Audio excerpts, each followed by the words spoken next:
Hi,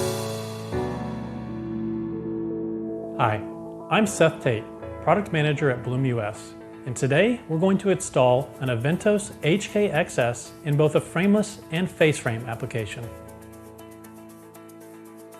Let's first take a look at the hardware we'll need for our installation.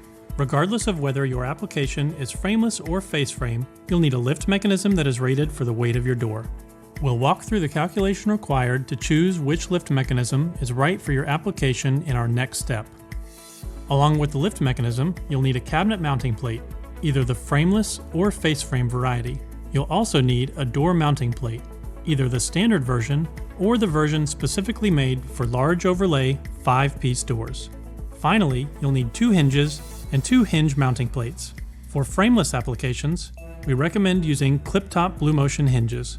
For face frame applications, we recommend using compact clip hinges, although compact Blue Motion hinges and clip-top Blue Motion hinges work as well. For our face frame install, we'll use the recommended compact clip hinges. There are 3 versions of the lift mechanism.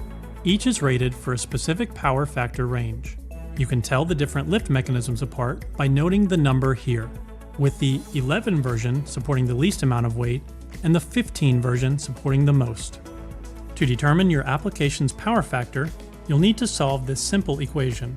Power factor equals cabinet height multiplied by door weight, which includes twice the weight of your door's handle.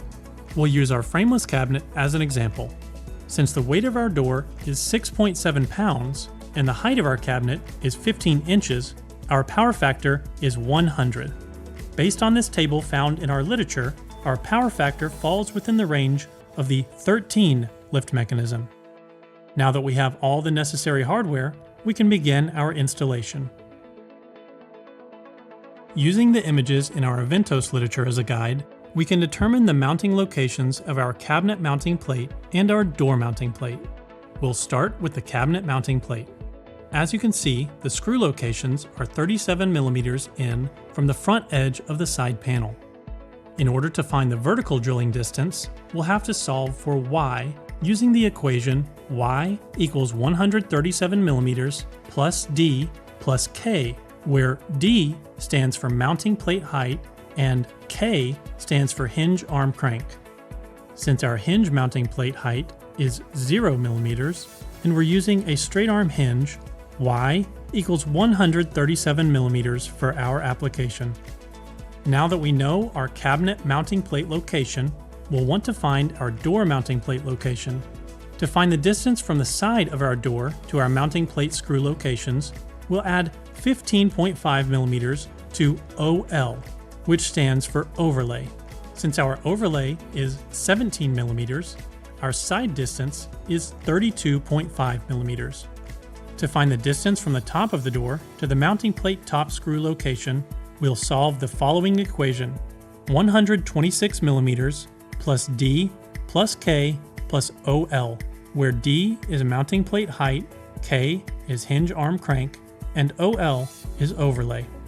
Using the variables for our application, we'll solve the equation to find our vertical distance, which ends up being 143 millimeters. Now that the locations for both mounting plates have been determined, we can install our hardware. We'll start by installing the cabinet mounting plate. Once installed, we'll want to attach our lift mechanism to it, allowing the lift mechanism to hang for a moment while we install the door mounting plate.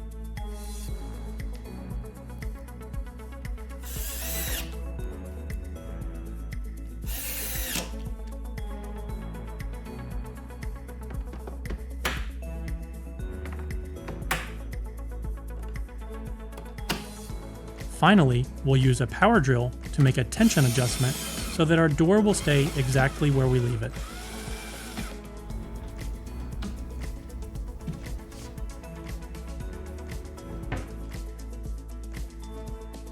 We'll start our face frame application by determining our cabinet mounting plate location.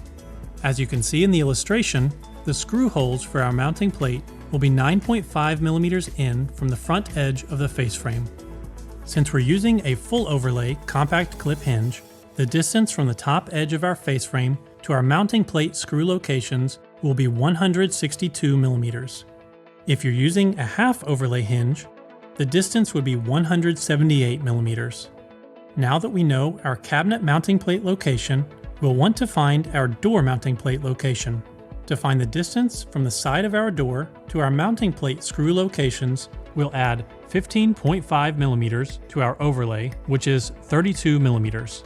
And since we're using a large overlay mounting plate, we'll subtract an additional 19 millimeters to accommodate its offset hole locations, giving us a final distance of 28.5 millimeters. The distance from the top of the door to the mounting plate top screw location is the fixed distance of 134 millimeters.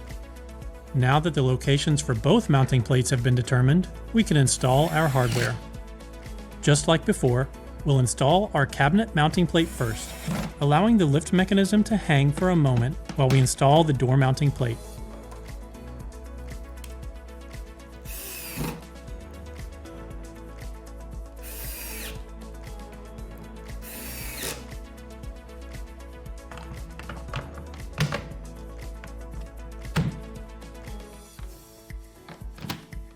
Finally, we'll use a power drill to make a tension adjustment, ensuring that the door is properly balanced.